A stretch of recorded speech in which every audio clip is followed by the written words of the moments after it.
दोस्तों, हिंदी व्याकरण के अंतर्गत अलंकार का अध्ययन करेंगे। खेल खेल में अलंकार मैं आपको सिखा दूंगा जो जीवन भर कभी नहीं भूल सकते हैं। आज की क्लास बहुत ही महत्वपूर्ण होने वाली है, इसलिए आप सभी लोग कम सब्सक्राइबर भेज वगैरह देख करके वीडियो को स्किप कभी मत कीजिएगा। अलंकार कभी जीवन में आप भूलेंगे नहीं, मेरा ये वादा है, गारंटी है। अलंकार कहाँ से स्टार्टिंग होता है, अलंकार किसे कहते हैं, चित्र के माध्यम से बताएंगे। इसका उद्भव और विकास सारे चीज आपको हम एक एक बिंदु को बताने वाले हैं। फर्स्ट में अलंकार देखिए, एक यह महिला है जो अनेक आभूषण पहने हुए हैं, गहना। ठीक है, अलंकार का अर्थ होता है गहना। आपके घरों में महिलाएं जब कोई उत्सव होता है, त्योहार होता है, तो अपने शरीर को सुंदरता बढ़ाने के लिए, औरों से अलग दिखाने के लिए क्या करते हैं, गहना पहन लेते हैं। सोना, चांदी, हीरे, मोती से अपने शरीर को सुंदरता मतलब गढ़ लेते हैं, ताकि लोग अपनी ओर देखे, लोग उनकी ओर देखे, आकर्षित हो। इसीलिए महिलाएं लोग क्या करते हैं, सुंदरता बढ़ाने के लिए गहना पहनती है। और उनकी गुण, उनकी सौंदर्य, ठीक है, गहना ही होता है, लज्जा होता है। ऐसे बहुत सारे गुण होना चाहिए महिलाओं के अंतर्गत। ठीक उसी प्रकार अलंकार, अलंकार जब कवि लिखता है कोई भी काव्य, तो उसकी सुंदरता बढ़ाने के लिए जिस तत्व का, जिस गुण का, जिस चीज का प्रयोग करता है, उसे अलंकार कहा जाता है। इस कार को हम परिभाषा के रूप में, ठीक है, जिसे आप MA BA में कहीं लिखने की बारी हो तो आप लिख सकते हैं। चलिए उसे मैं बताता हूं। अलंकार शब्द का उद्भव जो हुआ था, आलंड कारिका शब्द से आया हुआ है। यह संस्कृत का शब्द है। क्या है? संस्कृत का शब्द। इसके अलंकार शब्द संस्कृत से लिया हुआ है। और संस्कृत से कौन से शब्द से बना है अलंकार? तो आलंड कारिका से बना है। मोस्ट इंपॉर्टेंट है यहां से, ठीक है। अलंकार दो शब्दों से मिलकर के बना है, आलम जोड़ कार। क्योंकि कोई भी शब्द आप जब पढ़ते हैं तो उससे पहले उसका अर्थ समझिए, तो अब आपको आसानी हो जाएगा। जिसका अर्थ होता है आभूषण, सजावट, अर्थात जो अलंकृत या शोभा बढ़ावे, उसे अलंकार कहा जाता है। चलिए कोई बात नहीं, इसे आगे भी हम दूसरे परिभाषा के रूप में समझाएंगे। ठीक उसी प्रकार कवि अपनी कविता की रचना करते समय जिन तत्वों का प्रयोग करते हैं और कवि की रचना और सुंदरता रसपूर्ण बना देता है, उसे अलंकार कहा जाता है। यदि आप ऐसे भी नहीं समझे तो थर्ड परिभाषा में आपको बता रहा हूं। कमेंट बॉक्स में आप सभी लोग लिख करके जरूर सेंड करेंगे, अच्छा लगेगा तो। क्या कमी है, क्या अच्छाई है? जिन उपकरणों या शैलियों से काव्यों की सुंदरता बढ़ जाती है, ठीक है, काव्यों की सुंदरता बढ़ जाती है। महिलाओं में क्या होता था, गहनों से सुंदरता बढ़ती थी। पैरों में, हाथों में, गला में इत्यादि जगहों पर महिलाएं क्या करती, गहना आभूषण पहनती है। ठीक उसी प्रकार कविता में कवि जो है अनेक जगह पे प्रयोग करता है अलंकार का। इसके माध्यम से कवि अपनी भावनाओं, विचारों, रचनात्मक को प्रकट करता है। जितने भी कवि जो हैं कविता लिखते हैं वो रचनात्मक होता है, काल्पनिक होता है। बहुत सारी कविता उसी की क्या करते हैं, सुंदरता बढ़ जाता है और साहित्य काव्य की श्रेष्ठता प्रदान कर लेता है। और साहित्य की इतिहास के पन्नों में वह कविता क्या हो जाता है, अमर हो जाता है, लिखी जाती है। जैसे बहुत सारे सुभद्रा कुमारी चौहान, महादेवी वर्मा, मक्खनलाल चतुर्वेदी, अनेक कवियों ने अपनी अलंकार के माध्यम से कविता की एक नई ऊंचाई तक पहुंचा दिए हैं। आचार्य दांडी के अनुसार काव्य शोभाकारम धर्मिम अलंकारम पछेते, अर्थात कहते हैं दोस्तों कि हम कह सकते हैं कि काव्य की शोभाकारम धर्म अलंकार है, ठीक है, उसका धर्म ही अलंकार है। जैसे एक नारी का धर्म क्या है, लज्जा, ठीक है। अतः जिस नारी में लज्जा नाम का चीज नहीं है, वो समझिए उसका धर्म ही बेकार है, वह नारी कहलाने योग्य नहीं होती है। ठीक उसी प्रकार जिस अलंकार में मतलब शोभा बढ़ाने के लिए अलंकार का प्रयोग नहीं होता है कविता में, वह कविता रसपूर्ण हो जाती है, ठीक है, उसमें पढ़ने में कोई मजा नहीं आती है। नोट, अलंकार शब्द की अवधारणा अत्यंत प्राचीन है, मोस्ट इंपोर्टेंट है, ठीक है। इसका कहाँ पे उल्लेख किया गया था, तो व्याकरण एवं न्याय शास्त्र में जिक्र किया गया है। आचार्य भरत ने सर्वप्रथम नाट्य शास्त्र में अलंकार को परिभाषित तो नहीं किया, लेकिन चार अलंकारों उपमा, रूपक, अमक, दीपक का प्रयोग जरूर किया है, अर्थात उन्होंने अपने साहित्य में उल्लेख किया है। कौन कौन? उपमा, रूपक, अमक और दीपक। बहुत इंपॉर्टेंट है दोस्तों। अलंकार, अर्थालंकार और उभय अलंकार 3 होते हैं। इसको अर्थात रटने के चलते मैं बता देता हूँ। ब्रह्मा, ठीक है, विष्णु और महेश। क्या? ब्रह्मा, विष्णु और महेश ध्यान रखेंगे। किसका? अलंकार के भाई हैं। शब्द अलंकार, अर्थ अलंकार और उभय अलंकार। शब्द अलंकार का परिभाषा को समझते हैं। एक परिभाषा से आप नहीं समझेंगे तो दूसरा तरह से मैं समझाऊंगा, ठीक है, लेकिन आप समझिए, पढ़िए। शब्द के माध्यम से जिस काव्य में चमत्कार, ठीक है, या सौंदर्य बढ़ता उसे शब्द अलंकार कहा जाता है। जैसे शब्द अलंकार के अंतर्गत अनुप्रास, अमक, श्लेष, पुनरुक्ति आते हैं।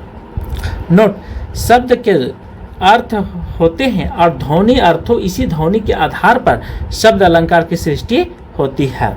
शब्द अलंकार कुल 7 भेद हैं। कौन कौन? वो आगे बताएंगे।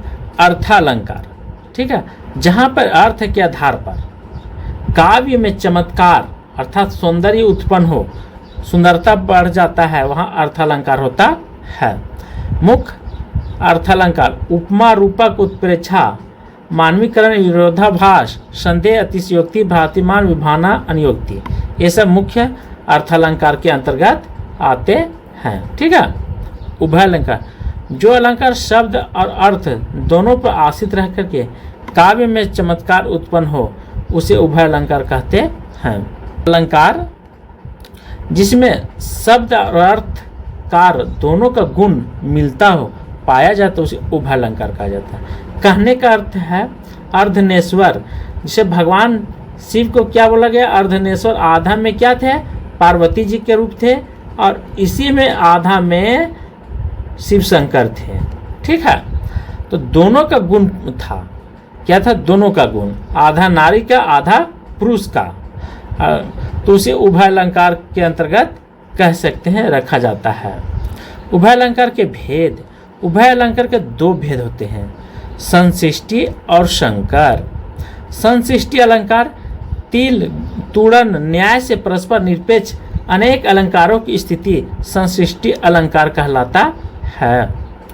जिस प्रकार 3 और सुंदर महिलाएं पृथक दिखाई पड़ता है, ठीक उसी प्रकार संशिष्टि अलंकार में कई प्रकार के अलंकार मिले रहते हैं। कई प्रकार के अलंकार किसमें? संशिष्टि अलंकार में। जैसे आप खिचड़ी बनाते हैं तो उसमें क्या होता है? कई तत्व को हम लोग मिक्स करके बनाते हैं। उसी प्रकार संशिष्टि अलंकार में कई प्रकार के क्या होते हैं? अलंकार मिले हुए रहते हैं, उसे संशिष्टि अलंकार कहा जाता है। ये सब आपको कोई नहीं बताएगा, एक संशिष्टि अलंकार और एक शंकर अलंकार, ये हमने बता दिया विस्तार से। परंतु इनकी पहचान में किसी प्रकार की कठिनाई बिल्कुल भी नहीं होती है। संशिष्टि के अंतर्गत शब्द अलंकार, अर्थ अलंकार और कई शब्द अलंकार, अर्थ अलंकार एक साथ भी रह सकते हैं, इसमें कोई गारंटी नहीं है। ठीक है। भुक्ति भुवन शोभा सुहावा, सुरपति सदुन प्रत पावा, मणि माया रचित चारों चोबरे, जनु रीतिपति निज हाथ सवारे। शंकर अलंकार की कुछ बातें कर लेते हैं। निर्झिर, न्याय से परस्पर मिश्रित अलंकार शंकर अलंकार कहते हैं। निर्झिर, निर मतलब पानी और झिर मतलब दूध। उदाहरण, जिस प्रकार से निर्झिर का अर्थ होता है पानी और दूध मिलकर एक हो जाता है। क्या हो जाता है? एक हो जाता है। तभी तो लोग दूध में क्या करते हैं? पानी मिक्स कर देते हैं और पानी को भी दूध के रेट में क्या करते हैं? बेच देते हैं। शंकर अलंकार में कई अलंकार इस प्रकार मिल जाते हैं और इसे शंकर अलंकार कह सकते हैं। सठ सुथरी संग संगति पाई, पारस परस खुदा तो सुहाई। अब यहाँ पे शब्द अलंकार के भेद करते हैं। शब्द अलंकार के कितने भेद हैं? अनुप्रास, अमक, श्लेष, वकृति, विप्सा और पुनरुक्ति। अनुप्रास अलंकार अनुज और प्रास के योग से बना हुआ है। ठीक है। अनु का अर्थ होता है बार बार और प्रास का अर्थ होता है वर्ण या अक्षर। जिस रचना में वर्ण की बार बार आवृत्ति, ठीक है, चमत्कार उत्पन्न करे उसे अनुप्रास अलंकार कहते हैं। जैसे आवृत्ति किसको कहते हैं, जैसे पेंडुलम ने एक बार यहाँ से आता है, फिर यहाँ आता है, फिर यहाँ आता है, तो ये क्या होता है, बार बार आते जाते रहता है। ठीक है, तो उसको अब एग्जाम्पल के माध्यम से समझते हैं। कलन में, कलियन में, कछारन में, कुंजन में, क्यारिन में, कुलियन में, कुलिन, किलतर, ये है। देखिए का क्या हो रहा है, बार बार आ रहा है। ठीक है, तरनी, तनुज, तमाल, तरवर, बहुछाई।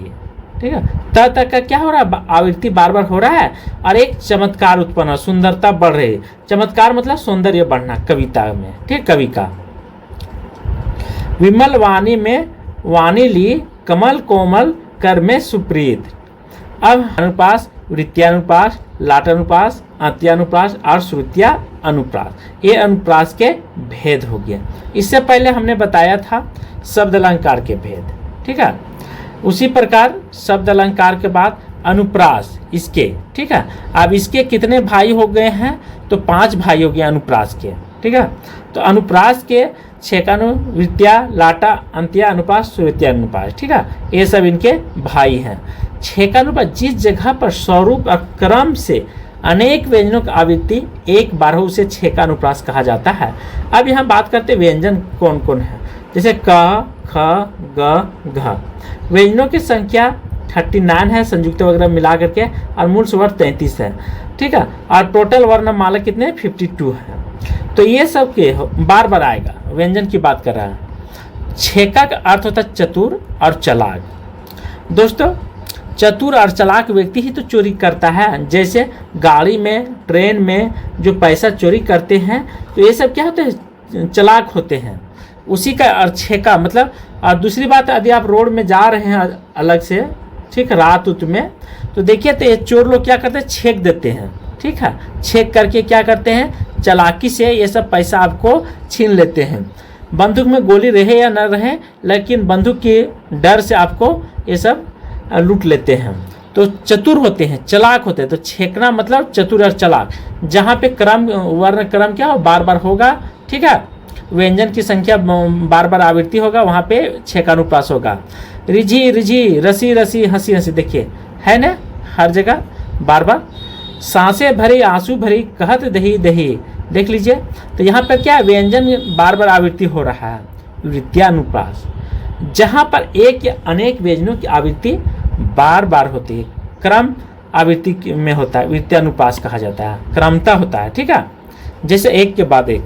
कलावती, कलावती का कलिंदा, देखिए का हो रहा है, बार बार हो रहा है, क्रम से हो रहा है। चमार से, चंदन से, चांद से, चांदनी, चमेली, चरुचंद्र, सुघर, देखिए च की आवृत्ति बार बार हो रहा है, स के भी हो रहा है। ये सब क्या हो रहा है, बार बार हो रहा है, क्रम से हो रहा है। लाटानुप्रास, जहाँ पे वाक्य और शब्द की आवृत्ति हो या एक से अधिक बार आए, वहाँ अन्वय करने पर उसका अर्थ बदल जाए। अन्वय मतलब संधि विच्छेद वगैरह तोड़ने पर उसका अर्थ क्या होता है, बदल जाता है। जैसे पूत कपूत तो क्या धन संचय, पूत कपूत तो क्या धन संचय, कहने का अर्थ है दोस्तों, यदि पुत्र व्यवहारिक, सामाजिक, पढ़ा लिखा, पुत्र यदि पढ़ा लिखा, ठीक है, समझदार है, तो धन संचय करने, जमा करने की जरूरत नहीं होगा, क्योंकि वह खुद कर लेगा। लेकिन वही पुत्र कमचोर निकल गया, नशा करने वाला निकल गया, और बहुत सारे, तो वह जमा धन को भी बेच देता है। जैसे गांव में देखते होंगे, कहीं भी शहर में, कि कमचोर लड़का जो होता है वह जमीन जगह अपने पूर्वजों को रखा हुआ बेचने लग जाता है। तो वही इस पंक्ति कहता, पूत कपूत तो क्या धन संचय, पूत कपूत तो क्या धन संचय, दोनों का अर्थ में क्या हो जाता है, एक अलग बदल जाता है। ठीक है, यहाँ पे आपसे पूछा अन्वय करने पर क्या होता है, अर्थ बदल जाती है, तो उसे लाटानुप्रास कहा जाता है। आप सब भूलेंगे नहीं। श्रोत्यानुप्रास, जहाँ सुनने में मधुर हो, अच्छा लगे, जैसे कोयल की आवाज़ सुनने में क्या लगती है, मधुर लगती है। जिस जगह पर कानों को मधुर लगने वाले वर्णों की आवृत्ति हो, उसे उस जगह पे अनुप्रास अलंकार होता है। अब देखते हैं अर्थात दूसरे शब्द में, यदि नहीं समझ में आए कोई बात नहीं, चलिए दूसरे शब्द में समझते हैं। परिभाषा, शब्दों का अंतिम वर्ण समान हो उसे श्रोत्या अनुप्रास कहा जाता है। अंतिम वर्ण, हमको लिखिए कहाँ, हमको लिखिए कहाँ, देखिए कहाँ कहाँ आ रहा है, हमको लिखिए हैं कहाँ कहन सबे लगे। तो इस तरह से आपको यहाँ से अनुमान लग ही गया होगा कि अंतिम वर्ण क्या है, समान हो रहा है। तो इसके अंतर्गत श्रुत्या अनुप्रास कहा जाता है। मधुर लग रहा है। गोपी और उद्धव की बातें यहाँ पे इस पंक्ति में चर्चा हुई है। जब गोपी उद्धव जी आते हैं गोपियों के पास, तो गोपी टूट पड़ते हैं और कहते हैं कि हमको लिखिए कहाँ, हमको लिखिए कहाँ, हमको लिखिए कहाँ लगे सवाए। कहने का अर्थ है गोपी से पूछते हैं कि भगवान श्री कृष्ण मेरा नाम कहाँ लिखे हैं, हमको बता। पर जो उद्धव जी थे वह गोपियों की दुर्दशा देख करके प्रेम में डूबे हुए थे। गोपी उनको देख करके वो आश्चर्यचकित हो गए और भगवान कृष्ण ने फिर उनकी घमंड को तोड़ने के लिए अहंकार को और गोपियों के पास भेजे थे। ठीक है, तो यह पंक्ति बहुत ही सुंदर है जहाँ पे कृष्ण लीला में दिखाया गया है कि उद्धव जी किस तरह से संदेशा लेकर के आते हैं गोपियों के बीच में और अपनी बात को रखते हैं। और उन्होंने सोचा नहीं था कि इस तरह से होगा। राधा और कृष्ण की जो प्रेम कहानी है उसको उद्धव जी को समझ में नहीं आता, लेकिन गोपियों के पास आने के बाद पूरी तरह समझ में आ जाता है। ठीक है, वो बहुत तरह से समझाने की कोशिश करते हैं गोपियों को, माया है, ये है, तू है, लेकिन गोपी केवल एक ही चीज़ जानते हैं, प्रेम की भाषा ही को ही समझ पाते हैं, वह कृष्ण की। ठीक है, उनकी प्रेम में डूबे रहते हैं, डूब जाते हैं। अत्यानुप्रास, जगह अंत में तुक मिलती हो वहाँ पे अत्यानुप्रास अलंकार होता है। उदाहरण लगा दी किसने आकर आग, कहाँ था तू संस के नाग, नाथ शंभु नाथ भज निहारा। देखिए यहाँ पे है ना, होई एक दास तुम्हारा।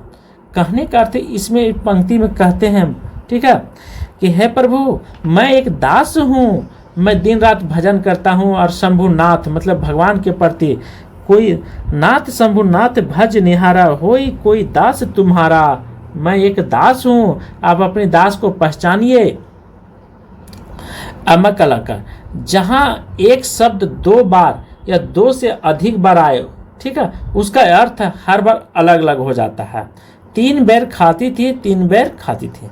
देखिए हर बार क्या हो जाता है, अलग हो जाता है। काली घटा का घमंड घटा, नम मंडल तारक वृंद खिले। चलिए और आपको समझाते हैं। कनक कनक ते 100 गुनी, माधकता अधिकाय, वा खाए बोराय जग खाए बोराय।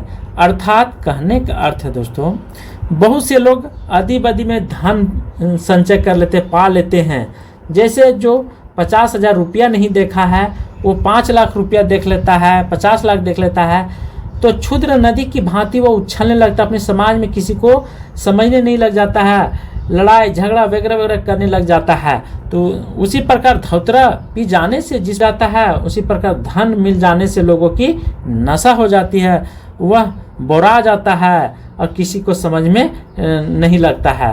तो सोना की तुलना किससे किया है, धौतरा से किया है। ठीक है, तो यहाँ पे आपको तो क्लियर हो जानी चाहिए, स्पष्ट समझ में आ गई होगी। यदि अच्छा लगेगा तो कमेंट बॉक्स में जरूर लिख करके सेंड करेंगे। सलेश अलंकार, जहाँ एक शब्द में 2 अर्थ निकले वहाँ सलेश अलंकार होता है। एक शब्द में 2 अर्थ निकलता है, वहाँ पे क्या होता है, सलेश अलंकार होता है, चिपका हुआ। जिस जगह पर सलेश की वजह से वक्ता के द्वारा बोले गए शब्दों का अलग प्रकार के अर्थ निकाल करके आता है, उसे सलेश वकृति अलंकार कहा जाता है। जैसे रहमन पानी राखिए, बिन पानी सब सून, पानी गए न उभरे, मोती मानस चून। देखिए बहुत अच्छा पंक्ति है। इस पंक्ति से तो आपको पता चल गया होगा कि सलेश अलंकार की जो परिभाषा बोल रहा है वह स्पष्ट हो जानी चाहिए, दर्पण की तरह। ठीक है, दूध के दूध, पानी की पानी। आप समझने की चेष्टा करें, मन से पढ़ें। और पढ़ाई भी एक कला है, आप इस कला को समझेंगे तभी आपको मन लगेगी, अन्यथा कभी नहीं। ठीक है, उसी प्रकार वकृति अलंकार, जहाँ कहने वाला सीधे बोले पर सुनने वाला किसी दूसरे अर्थ लगा दे, व्यंग्यात्मक समझ ले, उसे वकृति अलंकार कहा जाता है। द्वार पर को प्रिय हरि, तरवर शाखा चाहू प्रिय मधुसूदन, तेरो को काम। कहने का अर्थ है हम तो सही बोल रहे हैं, पर बहुत से लोग क्या करते हैं, अर्थ को अनर्थ लगा देते हैं। हम कहते हैं कुछ, जैसे सेल, सेल मतलब होता है बेचना भी होता है, बैटरी भी होता है। ठीक है, बहुत जी। लेकिन हम कहाँ पे बोलेंगे और क्या समझेगा, तो ये हो गया व्यंग्यात्मक। ठीक है, बहुत ही विस्तार से बता रहे हैं। अब यहाँ पे आता है वक्रुति के भेद। तो कौन कौन भेद होते हैं? दो भेद होते हैं, काकु वक्रुति और एक सलेश वक्रुति। ध्यान रखेंगे, दोनों को आपको रट लेना है। काकु वृत्ति और एक सलेश वक्रुति अलंकार है। क्या है ये? अलंकार है। इसको आपको रट लेना है किसी भी हाल में, क्योंकि ये सब आपको जल्दी पढ़ने को नहीं मिलेगी। ठीक उसी प्रकार काकु वृत्ति अलंकार जब वक्त के द्वारा बोले गए शब्दों को उसके कंठ ध्वनि के कारण श्रोता कुछ अन्य प्रकार का अर्थ निकाले, उसे काकु वक्रुति अलंकार कहा जाता है। क्या बोल रहा है परिभाषा? मतलब कहने का अर्थ श्रोता कुछ अन्य प्रकार के अर्थ निकाल दे, उसे काकु अलंकार कहा जाता है। सलेश वक्रुति अलंकार, जिस जगह पर सलेश की जगह सलेश की वजह से वक्ता के द्वारा बोले गए शब्दों का अलग प्रकार के अर्थ निकाल कर आता है, वहाँ सलेश वक्रुति अलंकार होता है। रहमन पानी रखिए, बिन पानी सब सुन, पानी गए न उभरो मोन, पानी गए न उभरे मोती मानस चून। यहाँ पे सलेश वक्रुति अलंकार है। मैं सुकुमारी नाथ बन जोगी, पूर्ण उक्ति अलंकार। पूर्ण उक्ति कहने का अर्थ है यह दो शब्दों से बना है। पुनः जो उक्ति, जब कोई शब्द दो बार दोहराया जाता है तो उस जगह पे पुनः उक्ति अलंकार होता है। चलिए कोई बात नहीं, दूसरी परिभाषा से समझ लें। जहां पर एक शब्द लगातार दो बार आए, उनके अर्थ समान हो, उसे पुनरुक्ति अलंकार कहा जाता है। जैसे आप बार बार किसी के यहाँ जाते हैं तो बोलता पुनः बार बार आ जाता है मेरे, तो बार बार मतलब दोहराना, उसके यहाँ एक बार गए फिर दोबारा आ गए। तो वही बात यहाँ पे आपसे कह रहा है परिभाषा में। शिव शिव शिव कहते हो क्या, ऐसा फिर मत कहना। मतलब यहाँ पे देखिए पुनरावृत्ति हो रहा है, बार बार शिव शिव का नाम आया है। विप्सा अलंकार, जब अत्यंत आदर के साथ एक शब्द के अनेक बार आवृत्ति हो, क्या हो? आदर के साथ, वहां पे विप्सा अलंकार होता है। आवृत्ति मतलब दोहराना, जैसे एक बार यहाँ गए फिर यहाँ आया, जैसे पेंडुलम में क्या आता है, इसी तरह होते रहता है, एक बार यहाँ फिर यहाँ फिर यहाँ यहाँ फिर, ऐसे बार बार दोहराते रहता है। या दूसरे शब्दों में हम समझाने का प्रयास करें, आप समझेंगे।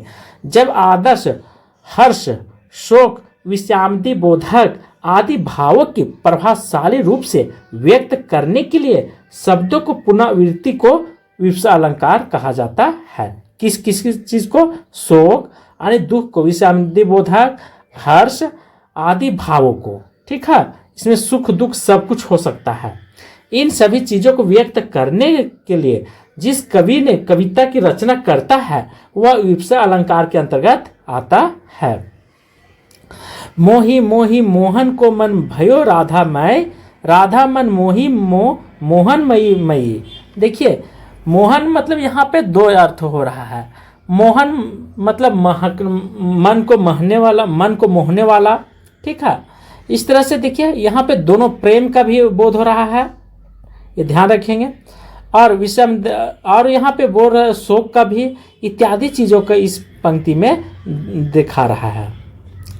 अर्थ अलंकार यहाँ से ए स्टेट के लिए बहुत इंपॉर्टेंट है। ए स्टेट के जो सिलेबस है यहीं से आएगा। ठीक है, अर्थालंकार के भेद उपमा, रूपक, उत्प्रेक्षा, अतिशक्ति, अनुयोक्ति, संदेह, भातिमान, दीपक, विभावना या प्रस्तुत और प्रतीक, व्यक्ति, स्मरण, उल्लेख, दृष्टांत, अर्थान, ये सब हो गया शब्द अलंकार के भेद। लेकिन मोस्ट इम्पोर्टेंट आपको यहाँ पर तक है। ठीक है, विभावना तक 10 अलंकार यहाँ पे आपको ध्यान रखना है। अर्थालंकार में हमने सबसे पहले बताया था कि किसी भी शब्द को, ठीक है, के बल से, माध्यम से उस कविता के क्या हो जाता है, अर्थ में परिवर्तन हो जाता है। तो जब यह बाप है तो बेटा लोग में तो भी तो उसी तरह डीएनए आएगा कि नहीं आएगा? सेम डीएनए होगा, कुछ तो गुण काम करेगा। तो उसी को यहाँ पे हम लोग बात करते, चर्चा कर। जहाँ पर एक वस्तु या प्राणी की तुलना में दूसरी प्रसिद्ध वस्तु या प्राणी से की जाती वहाँ उपमा। ठीक है, उपमा मतलब जैसे आपके घर में छोटा भाई पैसा कमाता है और आप नहीं कमाते हैं, तो आपकी तुलना की जाती है छोटा भाई से, तो उसको उपमा कहा जाता है। जैसे नीलिमा चंद्रमा जैसे सुंदर। कभी कभी आप किसी लड़की से प्यार करते हैं तो कहते हैं कि आपकी मुख जो है से चंद्रमा के समान है। ठीक है, आँख मीनाक्षी के जैसा है, मतलब मछली के जैसा है। तो ये क्या है, उपमा आप कर रहे हैं, ठीक है, प्रशंसा कर रहे हैं। उपमेय जिसके उपमा दी जाती है, ठीक है, जिसको उपमा दी जाती है, जिसका वर्णन हो रहा है, उसे उपमेय कहा जाता है। जैसे चांद सा सुंदर मुख, तो मुख किसका है, चांद की जैसा। किसका उपमा किया जा रहा है, मुख का, ठीक है, ध्यान रखेंगे, मुख का उपमा। जैसे आंख है मीनाक्षी जैसा, क्या है, मीनाक्षी जैसा, तो किसकी उपमा की जा रही है, आंख की उपमा की जा रही है, ठीक है। मीनाक्षी जैसा आंख है, क्या है, मीनाक्षी जैसा आंख है। तो यहाँ क्या, आंख क्या होगा, उपमा का काम करेगा, सॉरी उपमेय का काम करेगा, ठीक है। अर्थात दोनों में अंतर समझे। उपमा दूसरे को दी जाती है और उपमेय होता है जिसका वर्णन हो रहा है, ठीक है, जिस चीज का, जैसे आंख का, कान का, नाक का, तो उसे उपमेय कहा जाता है। क्योंकि इसी के ऊपर क्या होगा, आगे भी आपको पढ़ना होगा, इसके ऊपर बहुत सारे अलंकार हैं। उपमान वह प्रसिद्ध वस्तु या प्राणी जिससे उपमेय की तुलना की जाती है, जैसे चांद, चंद्रमा इत्यादि, ठीक है। साधारण धर्म उपमेय तथा उपमान में पाए जाने वाला परस्पर समान गुण। वाचक शब्द उपमेय और उपमान को समानता प्रकट करने वाला शब्द, जैसे जो, सम, सा, सी, तुल्य, ना, ये सब क्या वाचक शब्द है। वाचक मतलब दोनों तरफ एक दूसरे के संदेश पहुंचाने, इधर से उधर, उधर से इधर। हरिपद कोमल कमल से, तो इससे क्या है, यहाँ पे वाचक हो गया, ठीक है। हाय फूल सी कोमल बच्ची। देखिए आप रूपक अलंकार को अध्ययन करेंगे, किसके अंतर्गत आता है रूपक अलंकार, तो शब्द अर्थालंकार के अंतर्गत हमको रूपक अलंकार पढ़ना है, ध्यान रखेंगे। जहां गुण की अत्यंत समानता के कारण उपमा और उपमान का अभेद आरोप कर दिया जाए, वहां रूपक अलंकार होता है। जहां उपमा को उपमान का रूप मान लिया जाता है, उपमेय और उपमान, ठीक है। उपमेय मतलब जिसकी उपाधि दी जाती है, ठीक है, जिसकी प्रशंसा हम लोग करते हैं, उसे क्या कहते हैं, उपमेय कहते हैं। उपमान जिससे तुलना किया जाता है, जैसे आंख, नाक, कान। तो यहाँ पे पूछ रहा है, परिभाषा बोल रहा है, उपमान का रूप मान लिया जाए, वहां पे रूपक अलंकार होता है। जैसे मैया मैं तो चंद खिलौने ले हूं, मन सागर मनसा लहरी, बूढ़े बहे अनेक। कहने का अर्थ है, कृष्ण भगवान कहते हैं, मैया मैं तो चंद खिलौने ले हूं, ठीक है। तो क्या होता है, चंद खिलौने मतलब चंद्रमा के जैसा मैं खिलौना लूंगा। यहां तो एक हो गया, तो यहीं पे क्या हो गया, ये उपमेय हो गया, ठीक है। इस तरह से ये रूपक अलंकार के अंतर्गत आएगा। रूपक में दो चीज आपको ट्रिक रखना है, क्या उपमेय, ठीक है, और एक उपमान पर ही यह टिका हुआ अलंकार है, दोनों पर है, बाकी कुछ नहीं। दूसरा उत्प्रेक्षा, जहां उपमेय की संभावना अथवा कल्पना कर ली गई हो, कल्पना कर ली गई हो, ठीक है। उत्प्रेक्षा उत्पन्न हुआ हो, वहां पे उत्प्रेक्षा अलंकार, या दूसरे शब्द में समझते हैं, जहां समानता के कारण उपमेय में संभावना या कल्पना की जाए, वहां उत्प्रेक्षा अलंकार होता है। मानो, मनु, मनु, जानू, ये सब, ठीक है। यहां पे क्या हो, उत्प्रेक्षा। कहती हूं यूं उत्तरा के नेत्र जल से भर गए, हम हिम के कणों से पूर्ण मानो हो गए पंकज नए, जबकि दोनों में वास्तविक विरोधी नहीं है। जैसे मानो मैया घन घन अंतर दामिनी, घन घन दामिनी, दामिनी घन घन अंतर, शोभती हरि वज्र भ्रामनी। एक किसकी तुलना कर रही है, किस अलंकार से, तो यह है उत्प्रेक्षा अलंकार। उत्प्रेक्षा अलंकार में उपमेय क्या है, उपमेय की संभावना हो, ठीक है, कल्पना की गई, वहां उत्प्रेक्षा अलंकार होती है। अतिशयोक्ति, जहां बढ़ा चढ़ा करके, अतिशयोक्ति मतलब लोग सीमा को उल्लंघन करते हुए किसी वस्तु को बढ़ा चढ़ा करके कह देना। आप बढ़ा चढ़ा करके कहेंगे तो वहां मर्यादा और इज्जत को आप नहीं रखेंगे ध्यान, ठीक है, कोई भी सीमा को ध्यान में नहीं रखेंगे। जैसे किसी को कान भरना रहता तो वहां अपना इज्जत के बारे में नहीं सोचेंगे, बल्कि आप केवल इतने ही देखेंगे कि बढ़ा चढ़ा करके हमको बोलना है और इसको अपने और अट्रैक्टिव करना है, अपना काम बनाना है। आगे तो इसी को एग्जाम्पल के माध्यम से मैं समझा रहा हूं। आगे नदियां पड़ी अपार, घोड़ा कैसे उतरे पार, राणा ने जब सोचा इस बार, तब तक चेतक था उस पार। यहाँ पे बढ़ा चढ़ा करके बोला गया है, जब तक सोचा तब तक चेतक उस पार हो गया। ये महाराणा प्रताप के प्रति लिखी गई पंक्तियां हैं, ठीक है। चेतक उनकी घोड़े का नाम था।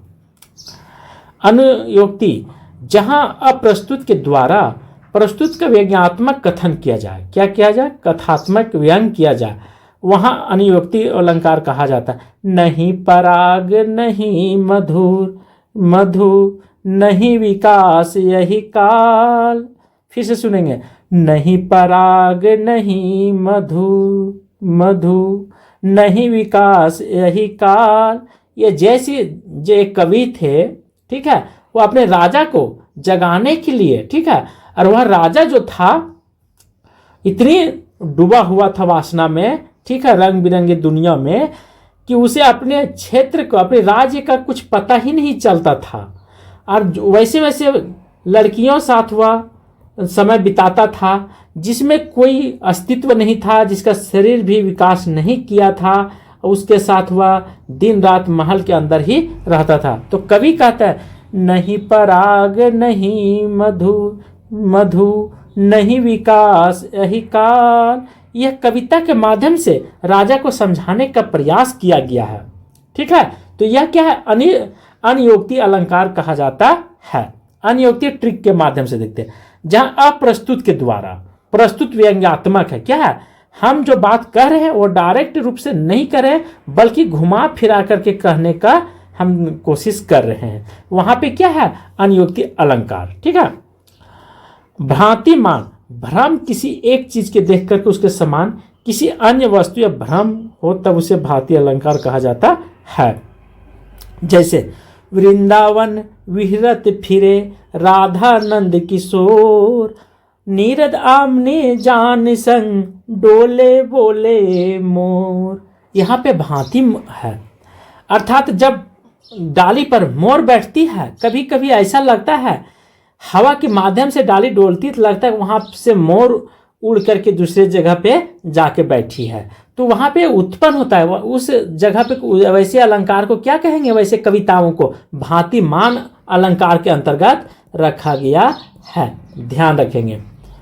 इससे बहुत, जैसे और एक भ्रांतिमान, जैसे रेगिस्तान में, ठीक है, रेगिस्तान में होता क्या है कि पानी के चलते, ठीक है, पानी रेगिस्तान में बालू चमकता है और हिरन सोचती वहां पे पानी है, इस कारण से वो घूमते घूमते पूरी जिंदगी थक जाते, अंत में जान दे देती है।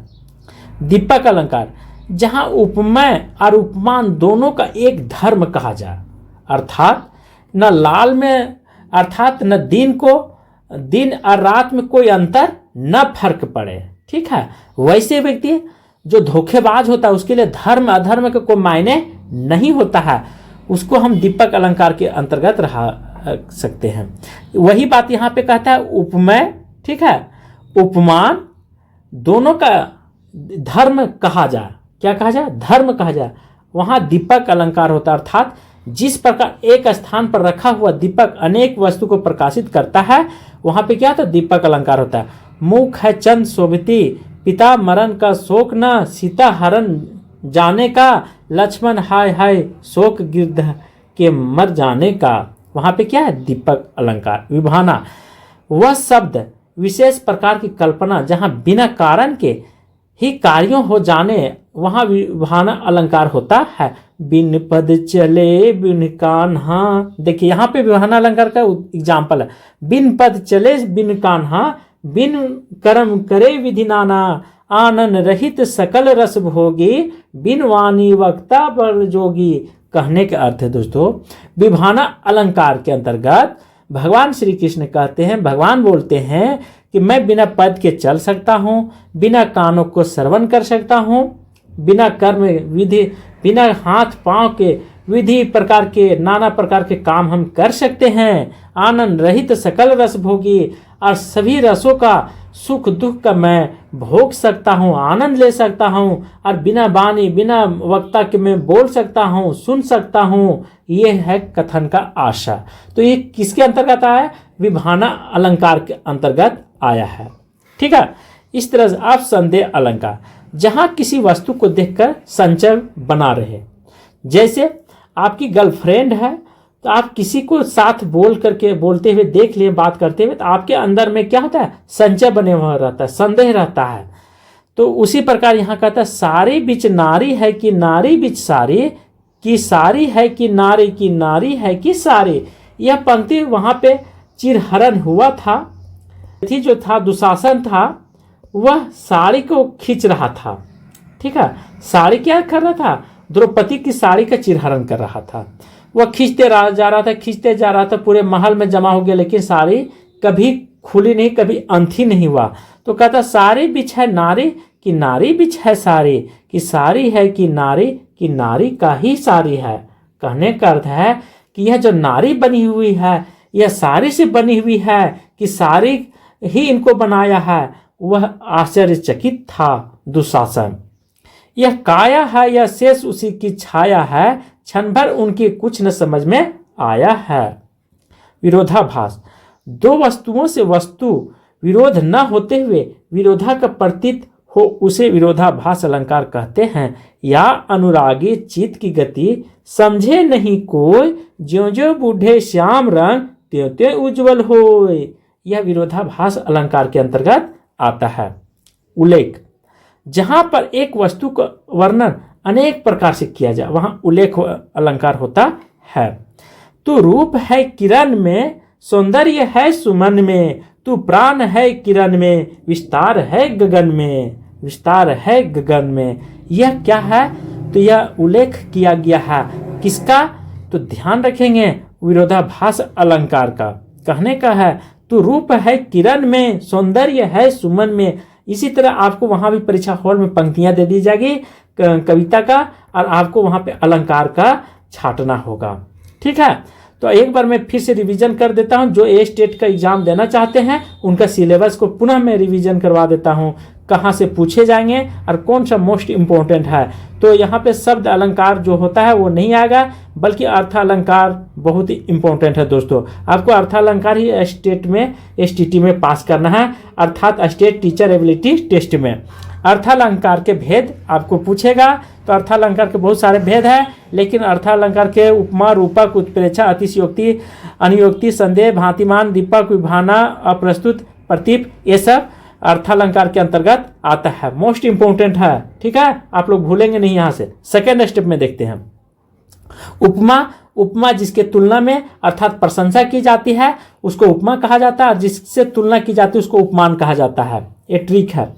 जैसे चंद खिलौने मैया मैं तो लू हूँ, तो भगवान श्री कृष्ण कहते हैं चंद खिलौने, मतलब चंद्रमा के जैसा मैं खिलौना, तो ये उपमा हो गया। क्या होगा? उपमा, जिसको उपमान की जाती है। चलिए, तो यहाँ साधारण धर्म जिसमें उपमा और उपमान में पाए जाने वाला परस्पर धर्म। सेकेंड है वाचक। वाचक मतलब होता है यहाँ से वहाँ बात को पहुँचाना। जैसे कौन पहुँचाता है? ज्यों, सम, सा, सी, तुल्य, ये सब कवि की बातों को, शब्दों को एक जगह से दूसरी जगह जोड़ने की कोशिश करते हैं और अर्थ को भी अलग करते हैं। हरिपद, कोमल, कमल से देखिए यहाँ पे सीसी लगा हुआ है, यही है दोनों का धर्म। ठीक, वाचक शब्द। रूपक अलंकार, जहाँ उपमा उपमान का अभेद आरोप कर दिया जाता है। अभेद आरोप मतलब अलग कर देते, वहाँ रूपमा अलंकार। जहाँ ठीक है, सेकंड में देखते हैं उपमा और उपमान का रूप मान लिया जाता है, मान लिया जाता है रूपक में। ठीक है, रूपक मतलब रूप को, रूप कौन कौन है? उपमा और उपमान। ऐसे ट्रिक के माध्यम से रटेंगे, जीवन में कभी नहीं भूल सकता, कम समय में हमेशा याद रहेगा। ठीक है, मैया मैं तो चंद खिलौने लूं, चंद्रमा के जैसा क्या हो रहा है? उपमा और उपमान का अभेद आरोप किया जा रहा है। उत्प्रेक्षा में, यहाँ क्या है? उत्प्रेक्षा में उपमा की संभावना अथवा कल्पना कर ली जाती है। यही ट्रिक है आपके लिए। ठीक है, उत्प्रेक्षा मतलब थोड़ा सा आशा लग जाता है, उत्प्रेक्षा लग जाता है उपमा का। ठीक है, कि हमको ये काम होगा, ये हमको पद मिलेगा, वहाँ उत्प्रेक्षा। क्या है पंक्तियां? कहती हुई हो उत्तारा के नेत्र जल से भर गए, हेम के कणों से पूर्ण मानो हो गए पंकज नए, जबकि दोनों में वास्तविक विरोधा नहीं है। मानो मई घन घन अंतर दामनी, घन घन दामनी, दामनी घन घन अंतर, शोभती हरि वज्र भ्रामनी। अतिशयोक्ति मतलब बढ़ा चढ़ा करके, इसको हमको बोलने की जरूरत नहीं है। ठीक है, आगे नदियां पड़ी अपार, महाराणा प्रताप को याद रखेंगे, सबसे सिंपल। अनियोक्ति मतलब व्यंग्यात्मक कथन को ही कहा जाता है, मतलब बोलना तो चाह रहे हैं लेकिन अप्रस्तुत ढंग से घुमा करके। जैसे नहीं विपराग, नहीं मधुर, नहीं विकास, यही काल। अर्थात कवि तो कहना चाह रहा है ठीक है, कि आप इन चीज़ों से, भोग विलास की जिंदगी से बाहर निकलिए और ये छोटे छोटे जो कम आयु के लड़कियां हैं, इसमें पराग वगैरह मतलब शरीर का विकास नहीं हुआ है यौवन का। ठीक है, भांतिमान जब भ्रमणवश किसी एक चीज को देखकर उसके समान किसी अन्य को भ्रम पैदा हो। ठीक है, जैसे रेगिस्तान में ये दीपक, जिसकी दीपक मतलब दिया जलना, और जलने से क्या होता है, अनेक प्रकार मतलब प्रकाशित कर देता है। वहां पे क्या होता है, दीपक अलंकार। विभाना बहुत इंपॉर्टेंट है। ठीक है, विभाना जहां विशेष प्रकार की कल्पना जहां बिना कारण के कार्यों की जाए, वहां विभाना अलंकार। फिर से समझ लें, विभाना अलंकार का अर्थ होता है विशेष प्रकार की कल्पना किया जाए। ठीक है, बिन पद चले बिन कान्हा, मतलब विशेष प्रकार के, भगवान के पास कान है कि नहीं, मतलब आपसे परे होना चाहिए, विभाना का अर्थ होता है। संदेश जहां संदेश का एथी होता है, पैदा हो। सारी बीच नारी, नारी बीच की सारी। विरोधाभास जहां विरोधा का आभास हो, ठीक है, प्रतीत हो। उल्लेख जहां पर एक वस्तु वर्णन अनेक प्रकार के किया जाए, वहां उल्लेख अलंकार होता है। इस तरह से हमने, तू रूप है किरण में, सौंदर्य है सुमन में, तू प्राण है किरण में, विस्तार है गगन में, ये उल्लेख अलंकार।